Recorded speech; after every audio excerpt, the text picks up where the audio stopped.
এই পূজা, সাথী কলেজে আসেনি? ও কেন কলেজে আসবে রে? ওর তো এখন বিশাল ব্যাপার, বয়লোক ছেলে ধরে প্রেম করে বেড়াচ্ছে। কি? কেন, তোকে কিছু বলেনি? তো তো খুব কাছের বান্ধবী। তোরা মিথ্যে বলছিস, সাথী প্রেম করবে আর আমি জানবো না? আমি জানি তুই আমার কথা বিশ্বাস করবি না। বিকালে মেঘনা পার্কে যাস, তাহলেই সব দেখতে পাবি। তুমি তোমার আব্বুকে বলে কিছু একটা ব্যবস্থা করো। আরে তুমি অত টেনশন করছো কেন? আমি আব্বুকে ঠিক রাজি করে নেবো। তোমার কোনো কথা আমি শুনতে চাই না। তুমি যত তাড়াতাড়ি পারো তোমার আব্বাকে রাজি করে তোমার বাড়ির বউ বানিয়ে নিয়ে চলো। আচ্ছা আচ্ছা ঠিক আছে, আজকে তোমাকে আমার আব্বার কাছে নিয়ে যাবো। এই সত্যি? তোমার আব্বুর কাছে নিয়ে গিয়ে কি বলবা? আমি আব্বুকে বলবো এই আমার ছোটবেলার ভালোবাসা, একে আমার জীবনের থেকেও বেশি ভালোবাসি, আমি একে বিয়ে করতে চাই। তুমি বলো আমাদের কবে বিয়ে দিবা? কি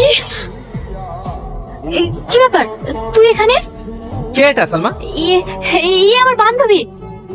ও আচ্ছা, হাই, আমার নাম টনি। তোমার নাম কি? ইয়ের নাম সাথী। Just on minute. হ্যাঁ বা বলো। আচ্ছা ঠিক আছে, আমি এক্ষুনি আসছি। সালমা, আব্বা ফোন করেছিল, আমাকে যেতে হবে। তুমি কিন্তু বিকালবেলা রেডি থাকবা, আমাদের বাড়িতে গিয়ে আজকে আমাদের বিয়ের ডেটটা পাকা করবো। আসছে, হ্যাঁ আসছে সাথী। তাহলে এই সেই আমার টনি। সেদিন তুই আমাকে টনির সম্বন্ধে মিথ্যা কথা বলেছিস। দেখ সালমা, তুই যেহেতু সব জেনে গেছিস, আমিও তোর কাছে কিছু লুকাবো না। আমি টনিকে ভালোবাসি আর ওকেই বিয়ে করবো। যদি ভালো চাস তাহলে আমাদের মধ্যে কাটা হতে আসবি না। কেন তুই এটা করলি? তুই তো জানিস আমি ওকে ছোট থেকে অনেক ভালোবাসি। তাহলে তুই কেন ওকে মিথ্যা পরিচয় দিয়ে ভালোবাসতে গেলি? হিয়ে তো আমার মিথ্যা পরিচয় দেওয়ার কি আছে? আমার টনিকে ভালো লেগেছে তাই। বাহ, তাহলে তুইও শুনে না, টনি আমার ছিল, আমারই হবে। আমি ওকে সব সত্যি কথা বলে দেবো। তবে তুইও শুনে রাখ, টনিকে আমার কাছ থেকে কোনোদিনও আলাদা করতে পারবি না। চ্যালেঞ্জ। Challenge accepted.